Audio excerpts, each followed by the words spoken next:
ભુજની સરકારી આયુર્વેદિક હોસ્પિટલ ખાતે નિદાન અને સારવાર કેમ્પનું આયોજન કરવામાં આવ્યું હતું। આ કેમ્પમાં ડાયાબિટીસના દર્દીઓની તપાસણી કરાઈ હતી। આ અંગે સરકારી આયુર્વેદિક હોસ્પિટલના મેડિકલ ઓફિસર ડોક્ટર પાવન ગોરે જણાવ્યું હતું કે દર મહિનાના પહેલા બુધવારે આ કેમ્પનું આયોજન કરવામાં આવે છે। નિયામક આયુષની કચેરી ગાંધીનગરના માર્ગદર્શન હેઠળ આયુર્વેદિક હોસ્પિટલ ખાતે ડાયાબિટીસના દર્દીઓનું નિદાન તેમજ સારવાર કરવામાં આવી હતી। સાથે જ હરસ મસા ભગંદરનું પણ નિદાન કરવામાં આવ્યું હતું।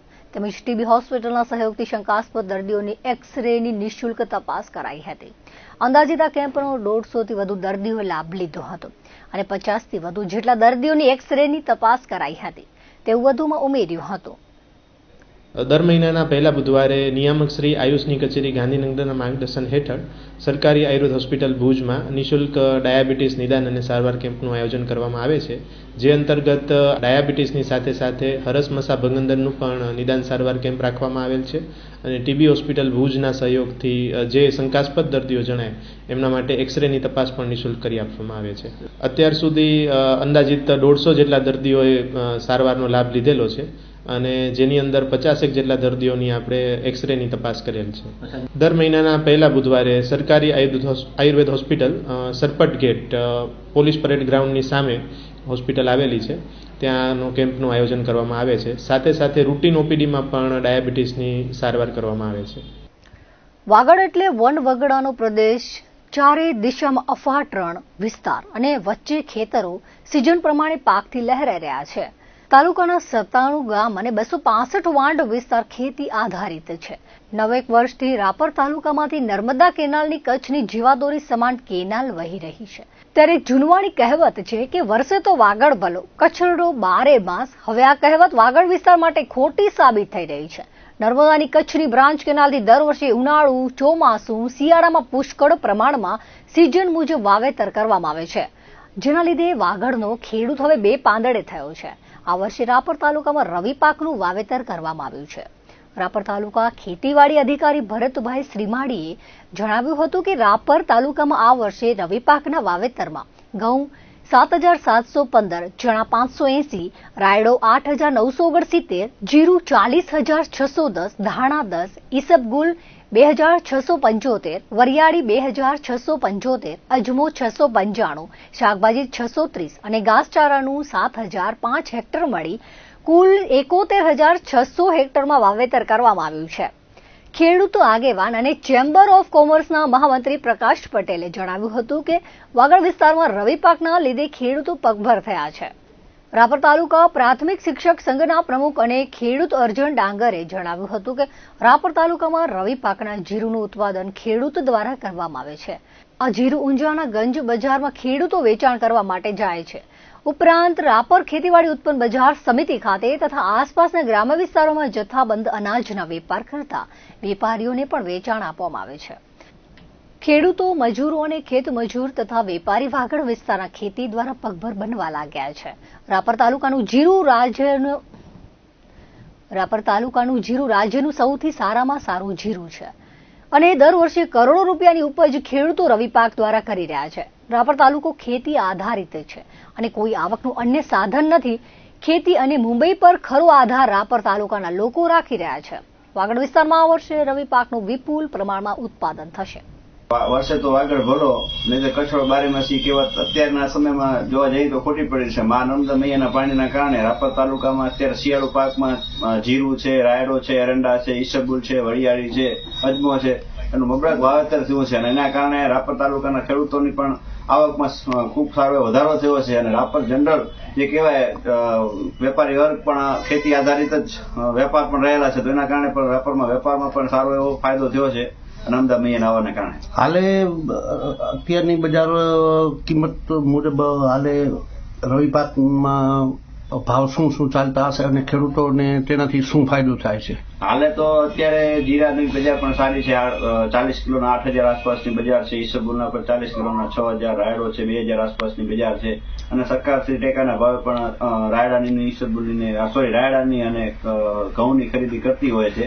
એના કારણે ખેડૂતોને ભાવ પણ અત્યારે પહેલાના હિસાબે સારા મળી રહ્યા છે અને આવા નવા ભાવ જો જયારે ઉત્પાદન થાય ત્યારે મળે તો ખેડૂત સમૃદ્ધ થઈ શકે એમ છે। ભુજની કેબિયન હોટલ ખાતે મુસ્લિમ બિયાણા ગરાસિયા એજ્યુકેશન એન્ડ ચેરિટેબલ ટ્રસ્ટ દ્વારા ફ્રી સેમિનારનું આયોજન કરવામાં આવ્યું હતું, જેમાં ધોરણ 10 અને 12ના વિદ્યાર્થીને સમાજમાં લોકો આગળ કેવી રીતે વધુ પ્રગતિ કરે તે અંગે માર્ગદર્શન આપવામાં આવ્યું હતું. સમયની ગણતરી, વાંચન માટે સમય સૂચકતાને ધ્યાનમાં રાખીને 5 થી 6 કલાક વાંચન કરવું, તાણથી દૂર કેમ રહેવું, વેકેશન દરમિયાન સમયનો કેવી રીતે ઉપયોગ કરવો, 10મા ધોરણ પછી કયો પ્રવાહ પસંદ કરવો, પરિણામ પહેલા પ્રવાહ ફિક્સ રાખવું. આ ઉપરાંત ધોરણ 10 અને 12 પછીના અભ્યાસક્રમની વિસ્તૃત સમજણ અપાઈ હતી. શૈક્ષણિક કાર્યક્રમમાં 30 થી વધુ વિદ્યાર્થીઓએ હાજરી આપી હતી. કૃષિ બાદ પશુપાલન એ કચ્છનો સૌથી વધુ રોજગાર આપતો વ્યવસાય છે. વિતેલા 2 દાયકા દરમિયાન કચ્છમાં ડેરી ક્ષેત્રના વિકાસ સાથે પશુપાલન પ્રવૃત્તિનો વ્યાપ પણ વધ્યો છે. માલધારી સમુદાય, કૃષિકારો મોટી સંખ્યામાં પશુપાલનના વ્યવસાય સાથે જોડાયા છે. જિલ્લામાં માનવ વસ્તી કરતાં પણ પશુઓની વસ્તી વધુ છે, ત્યારે સરકાર દ્વારા પશુપાલન વ્યવસાયને મળતા પ્રોત્સાહન થકી જિલ્લામાં શ્વેતક્રાંતિનું સર્જન થયું છે. કચ્છમાં પશુપાલન વ્યવસાય અને દૂધ ઉત્પાદનમાં થયેલા વધારામાં સરહદ ડેરીની મહત્વની ભૂમિકા રહેલી છે. જિલ્લાના 60,000 જેટલા પરિવારો સીધી રીતે સરહદ ડેરી સાથે જોડાઈ ચૂક્યા છે. સરહદ ડેરીના માધ્યમથી પશુપાલકોના જીવન સ્તરમાં સુધાર થયો છે. સરહદ ડેરી પણ કચ્છના પશુપાલકોની પોતાના પરિવારજનો જેટલી દરકાર રાખે છે. મુશ્કેલીના સમયગાળામાં અને કુદરતી આફતો વખતે પશુપાલકોની પડખે રહે છે. સરહદ ડેરીના ચેરમેન વલમજી હુંબલે જણાવ્યું હતું કે જિલ્લામાંથી સરહદ ડેરી સાથે જોડાયેલા 60,000 પશુપાલક પરિવારો માટે સરહદ ડેરી સતત ચિંતિત રહે છે. પશુપાલકોને રાહત દરે ખાણદાણનું વિતરણ કરવામાં આવે છે. સરહદ ડેરી દ્વારા અપાતા ખાણદાણમાં પશુ માલિકોને સબસિડી આપી શકાય તે દિશામાં ડેરીએ પ્રયત્નો શરૂ કર્યા છે. કચ્છમાં કાર્યરત મહાકાય ઉદ્યોગો દર વર્ષે કરોડો રૂપિયાનું CSR ફંડ વાપરે છે.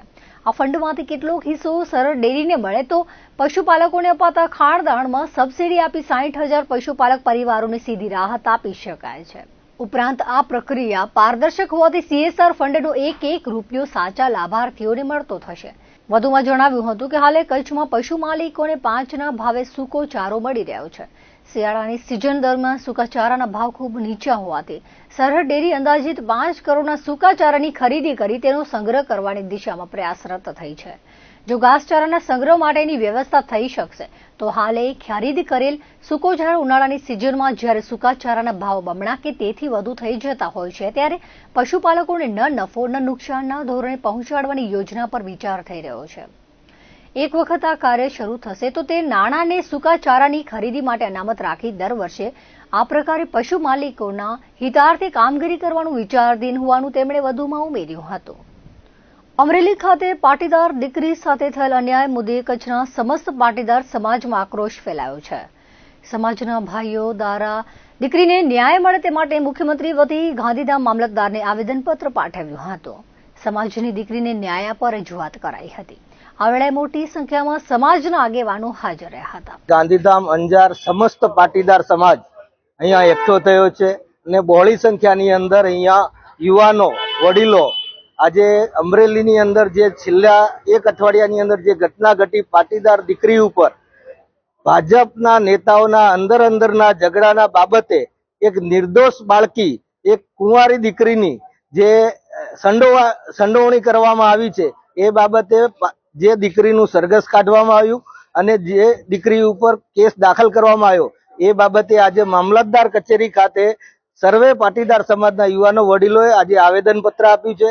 દીકરીને સાચો ન્યાય મળે, કેસમાંથી એનું નામ રદ કરવામાં આવે એ માંગણી સાથે અને એ દીકરીને સન્માનપૂર્વક ફરીથી નોકરી મળે અને એનું સન્માન જળવાય એ બાબતે ગાંધીધામ અને અંજારના પાટીદાર સમાજે આજે મામલતદારને આવેદનપત્ર આપી અને સરકારશ્રીને જાણ કરી છે. જ્યારે અમરેલીની અંદર જે ઘટના બની છે 29 તારીખના, જેની અંદર પોલીસે ખોટી રીતે રાતના 12 વાગે જેનો કોર્ટે પણ ટકોર કરી છે પોલીસને, જ્યારે અને દીકરીનું બીજા દિવસે સરઘસ કાઢવામાં આવે છે તો કોઈ આતંકવાદી તો હતી નહીં. અમારી દીકરી, નિર્દોષ દીકરીની સાથે આ રીતે જેનું ભાવિ અંધકારમય કરી નાખ્યું છે આ સરકારે અને પોલીસે. અને અમારી માંગણી તો પાટીદાર સમાજની એ માંગણી છે કે તમામ જવાબદાર અધિકારીઓ ડિસમિસ થવા જોઈએ અને જે મોટા રાજકીય માથાઓનો ઇશારે કામ થયું તેના પણ નામ ખુલવા જોઈએ. આટલી પાટીદાર સમાજની માંગણી છે. દર્શક મિત્રો, હતા અત્યાર સુધીના કચ્છ ટીવી ન્યૂઝ. ફરી મળીશું નવા સમાચારો સાથે, નવી અપડેટ સાથે. ત્યાં સુધી મને રજા આપશો. નમસ્કાર.